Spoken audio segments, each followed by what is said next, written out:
آئیے دوستو ہم آپ کو سناتے ہیں عمران خان صاحب کا سپیچ جو انہوں نے وکلا کے سیمینار سے خطاب کیا ہے۔ جو آنے والے دنوں میں جو پاکستان کو جس دلدل میں پھنسا ہوا ہے جو نکال سکتے ہیں، اور وہ آپ سب آج جو پاکستان کے وکلا ہیں۔ تو میں سب سے پہلے 3-4 فیزز میں بات کروں گا۔ پہلی چیز کہ جو پاکستان کا آج کرائسس ہے، اگر آپ کسی اکانومسٹ سے پوچھ لیں، کسی جو پولیٹیکل اکانومی سمجھتا ہے اس سے پوچھ لیں، اس ملک کی تاریخ میں اتنا بڑا کرائسس نہیں آیا جو آج آ چکا ہے۔ اور یہ کرائسس مینوفیکچر کیا گیا ہے، یہ نیچرل کرائسس نہیں ہے۔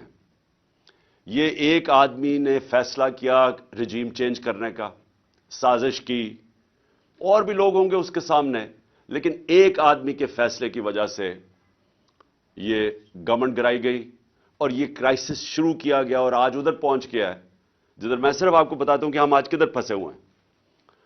آج یہ جو اقتدار میں بیٹھے ہوئے ہیں یہ سب فیل ہو چکے ہیں، کیونکہ اس وقت ان کے پاس کوئی حل نہیں رہ گیا کہ معیشت کو ٹھیک کیسے کرنا ہے۔ سب نے امید لگائی ہوئی ہے کہ کسی طرح کہیں سعودی عربیہ سے پیسے مل جائیں، یا ہمیں کوئی چائنا پیسے دے دے، یا ہم سیلاب کو بیچیں اور کسی طرح سیلاب سے پیسہ لے لیں۔ کوئی پیسے دینے کے لیے تیار نہیں ہے۔ سعودی عربیہ نے سٹیٹمنٹ دے دی ہے کہ اب ہم وہ ویسے پیسے نہیں دیں گے جو ہم پہلے دیتے تھے، ہم کنڈیشنز کر کے پیسے دیں گے، یعنی اگر آپ اپنے ملک میں یہ کریں گے تو پیسہ آئے گا۔ کبھی اتنے میں نے 3.5 سال میں اتنے دورے نہیں کیے جتنے شہباز شریف نے یہ 8-9 مہینے میں کر لیے ہیں۔ اور بلاول زرداری تو کبھی پاکستان میں ملتا ہی نہیں ہے، وہ سارا وقت دنیا کے چکر لگا رہا ہے، کوئی پیسے نہیں دے رہا۔ میں جو آپ سے آج بات کرنا چاہتا ہوں، پاکستان کدھر پھنس گیا؟ ہم ان لوگوں کے ہاتھ میں پھنس گئے ہیں جو 30 سال سے پاکستان میں اقتدار میں ہیں، اور ان کے 30 سالوں کے اقتدار میں پہلے ہندوستان آگے گیا پاکستان سے، پھر بنگلہ دیش آگے نکل گیا پاکستان سے۔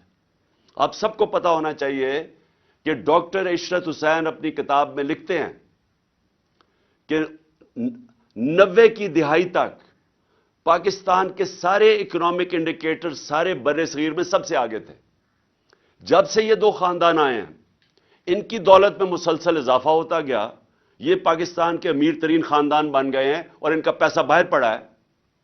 لیکن پاکستان آہستہ آہستہ ڈوبتا ڈوبتا گرتا گرتا آج ادھر پہنچ گیا ہے کہ ہمارے پاس اس ملک کی تاریخ کے سب سے کم ریزروز رہ گئے ہیں۔ ہم ادھر کھڑے ہیں جدھر آج دنیا پریڈکٹ کر رہی ہے کہ پاکستان میں سری لنکا کا سچویشن آنے لگا ہے۔ ہمارا آج وہ حال ہے، آج بزنس کمیونٹی سے پوچھیں کہ آج پاکستان کدھر کھڑا ہے۔ اس ملک کی تاریخ میں کوئی تصور نہیں کر سکتا تھا کہ ہم اتنا نیچے جا سکتے ہیں۔ IMF اب پیسے تب دے گا جب ہم ان کی شرائط مانیں۔ ان کی شرائط اب یہ ہیں کہ ہر چیز اب مہنگی ہونے لگی ہے۔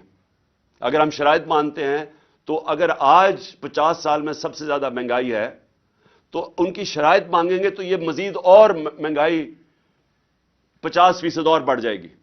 ہر چیز مہنگی ہوگی کیونکہ روپیہ گرے گا، اور جب روپیہ گرے گا، تیل مہنگا، ڈیزل پٹرول کی قیمتوں میں، بجلی کی قیمتوں میں مزید اضافہ، اور اس کے علاوہ جو بھی ہم سمجھتے ہیں کہ جو بزنسز جو انٹرسٹ ریٹ ہے وہ سکویز ہوتی جائیں گی، بے روزگاری بڑھ رہی ہے، فیکٹریاں بند ہو رہی ہیں۔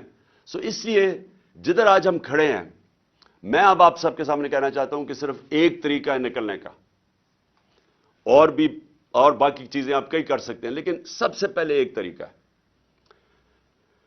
اور اس میں آپ سب کی اس ملک کو اب مدد ہے، اور وہ ہے rule of law. Rule of law کا مطلب یہ ہے کہ ایک ملک کے اندر جو انصاف کا نظام ہے اس کے اوپر لوگوں کو اعتماد ہو۔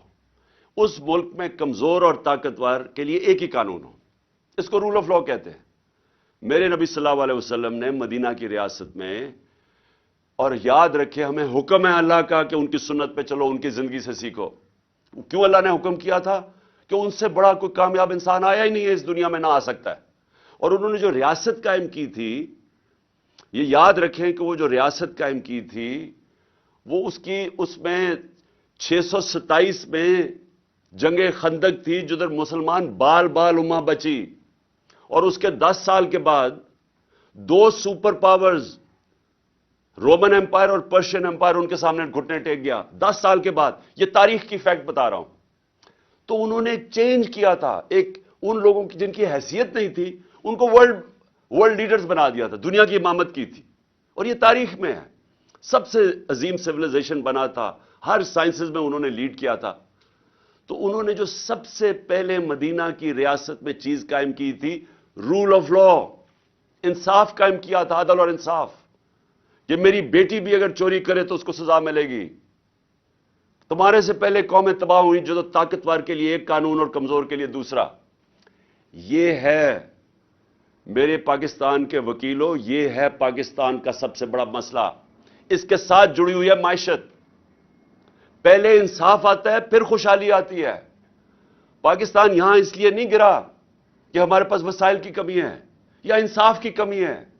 آپ کے سامنے ہے جو ہو رہا ہے پاکستان میں، کہ نامور ڈاکوؤں کو، جن کے اوپر ہمارے دور میں نہیں پرانے کیسز تھے، اربوں اربوں روپے کے کیسز تھے، ان کو پہلے اوپر سازش کے تحت بٹھایا گیا اور انہوں نے اپنی ساری چوریاں معاف کر لی.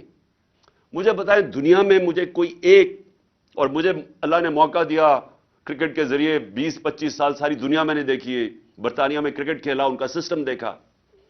ایک مجھے خوشحال معاشرہ بتا دیں جس کو ہم ڈیولپڈ ورلڈ کہتے ہیں، مجھے ایک بتا دیں جدھر طاقتور نے، کسی ایم این اے نے، منسٹر نے، بڑے لوگوں نے چوری کی ہو پبلک کے پیسے کی اور اس کو معافی ملی ہو.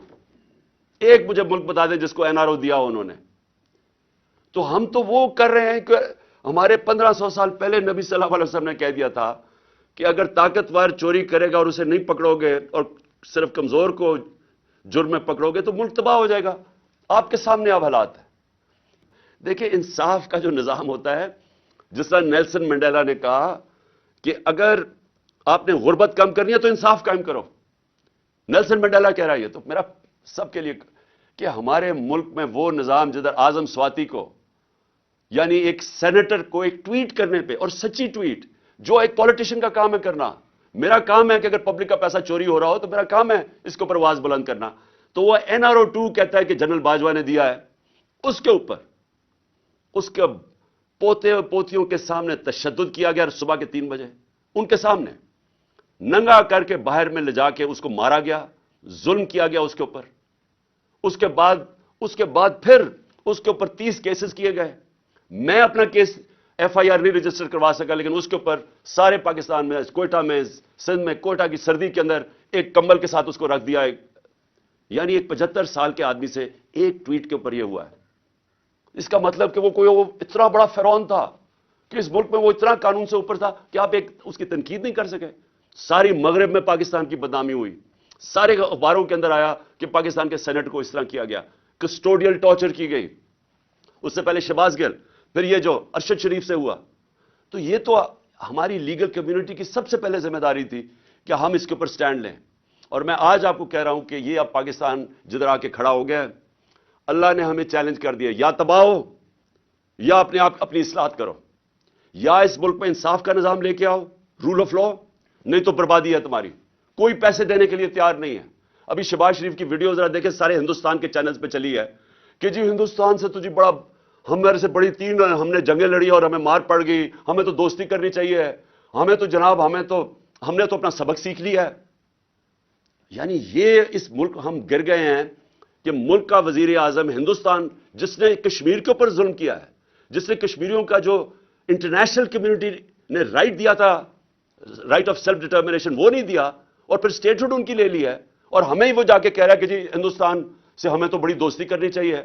کوئی فکر نہیں کہ کشمیریوں کی قربانیاں، کوئی فکر نہیں نظریہ پاکستان کے کسی مقصد کے لیے ملک بنا تھا. یہ آج حالت آ گئی ہے کیونکہ ہر جگہ پیسے مانگتے پھر رہے ہیں.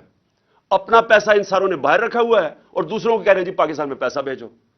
میں اب کہ یہ کیسے ہو سکتا ہے کہ جناب ایک ایجنسیز کے آدمی کا نام آ گیا تو میں ایف آئی آر ہی نہیں کاٹ سکتا. مجھے پتہ ہے انہوں نے کیا ہے، میں پہلے سے بتا رہا تھا کہ پلان بنا ہوا ہے. میں نے اس کے اوپر پورا، مجھے یہ سارا جب پلان انہوں نے ویڈیو بنائی اور یہ جو کیمپین کی، اسٹیٹ ٹی وی کے اوپر اشتہار چلائے کہ عمران خان نے توہین رسالت کی ہے اور توہین مذہب کی ہے، اور پورا پروپیگنڈا کر کے میں نے تب کہا کہ یہ دینی انتہا پسند کے ذریعے میرے اوپر واردات کریں گے. میں نے 2 مہینے 1.5 مہینے پہلے جلسے میں کہہ دیا تھا یہ پلان ان کا یہ ہے. مجھے پتا تھا اس کے پیچھے کون ہے. 3 نام میں نے لیے, میں ابھی بھی مجھے پتا ہے کہ انہوں نے کیا ہے. ہر چیز انہوں نے کیا. اس کے بعد پہلے جو انہوں نے پولیس والوں کو کنٹرول کیا, جس طرح پولیس والے جس نے ویڈیو بنائی وہ JIT کے سامنے اسے انکار کر دیا آنے سے. CTD والوں نے جنہوں نے دوسری ویڈیو بنائی ان سے پوچھا, انہوں نے انکار کر دیا آنے کو. کون ان کو حکم کر رہا تھا؟ ہماری گورنمنٹ ہے پنجاب میں, لیکن اپنی پولیس ہماری بات نہیں سن رہی, کیونکہ ہمارے سے بھی طاقتور لوگ بیٹھے ہوئے ہیں یہاں جو فیصلے کرتے ہیں ملک کے بند کمروں میں, جو اتنے طاقتور ہیں کہ پولیس گورنمنٹ کی نہیں سن رہی ہے, الیکٹڈ گورنمنٹ کی. وہ سن رہی ہے اوپر سے طاقتور جو چاہتے نہیں ہے انصاف ہو, جو روک رہے ہیں انصاف کو. پولیس بھی نہیں آ رہی. اور پھر جو 4 CTD کے جو ہماری JIT کے ممبرز تھے, چاروں نے جا کے کوئی اور بیان دے دیا جا کے عدالت میں, جب ان کی سٹیٹمنٹس ہیں اور عدالت کہہ دیتے ہیں کہ ایک ہی شوٹر تھا. انہوں میں سے جو ایک جا کے بیان دیتا ہے کہ ایک ہی شوٹر ہے, اس کی اپنی ایویڈنس ہے کہ اس نے چھت پہ جا کے دوسرے شوٹر کی گولیاں ریکور کی ہیں. تو یہ کون ہے جو روک رہا ہے انصاف کو؟ اور میں پھر سے کہتا ہوں کہ چھوڑے عمران خان ہے, پاکستان کا ایکس پرائم منسٹر اور سب سے بڑی پارٹی کے جس کے اوپر قاتلانہ حملہ ہوتا ہے, میں نہیں انصاف مجھے میرے اور جو JIT بن رہی ہے اس کو سیبوٹیج کیا جا رہا ہے. اور اگر مجھے کسی تھوڑا سا بھی شک تھا نا کہ یہ 3 بڑی طاقتور شخصیت جنہوں نے کیا ہے, یہ سارا شک میرا دور ہو گیا ہے. جس طرح یہ پوری کوشش کر رہے ہیں کہ کسی طرح انصاف نہ ملے, تو اگر مجھے انصاف نہیں مل سکتا تو سوچیں کہ عام آدمی کا کیا حال ہوگا. اور اوورسیز پاکستانی وہ کیوں پاکستان میں آ کے پیسہ لگائے گا جب اس کو اعتماد ہی نہیں ہے پاکستان کے جسٹس سسٹم میں. اس لیے میرا پھر سے میں کہتا ہوں کہ اللہ نے ہمیں چیلنج کر دیا ہے پاکستانی قوم کو, اگر آپ نے بچنا ہے تو اس ملک میں انصاف کا نظام لے کے آؤ, نہیں تو حضرت علی کا قول کہ کفر کا نظام چل جائے گا, ظلم کا نظام نہیں چل سکتا. یہ نظام نہیں چل سکتا. اب آگے کوئی پیسے دینے کے لیے تیار نہیں ہے. سیلابوں کو بیچتے رہے ہیں پیسے لینے کے لیے. اس سے پہلے ہم جی دہشت گردی کی جنگ لڑ رہے ہیں, ہمیں پیسے دو. ہم جی بنیاد پرستی کے ساتھ کھڑے ہیں, ہمیں پیسے دو. بیکاریوں کی طرح ہم پیسے مانگتے رہے ہیں, اپنی عزت کھو بیٹھے ہیں. اور آج یہ ٹائم آیا ہے جو ہندوستان کے TV پہ دیکھیں, جو شہباز شریف کا مذاق اڑا ہے کہ شہباز شریف انہیں کہہ رہے ہیں ہم تو دوستی کرنا چاہتے ہیں, جس میں ساری ہماری غلطی ہے کہ یہ دہشت گردی ہماری وجہ سے, جو ہندوستان کا موقف ہے. اور ہندوستان آگے سے کیا کہہ رہا ہے, پہلے آپ دہشت گردی ختم کرو پھر بات کریں گے. اس سے زیادہ ذلت میں نے نہیں اپنی تاریخ میں دیکھی کہ ہمارے ملک کی ہو. اور یہ آگے اگر ہم نے اپنے آپ کو نہ اصلاح کیا تو مجھے خوف ہے کہ آگے مزید ہمارے ملک کے وہ امتحان آنے والے ہیں جو برداشت نہیں کر سکیں گے. بہت بہت شکریہ. پاکستان زندہ باد.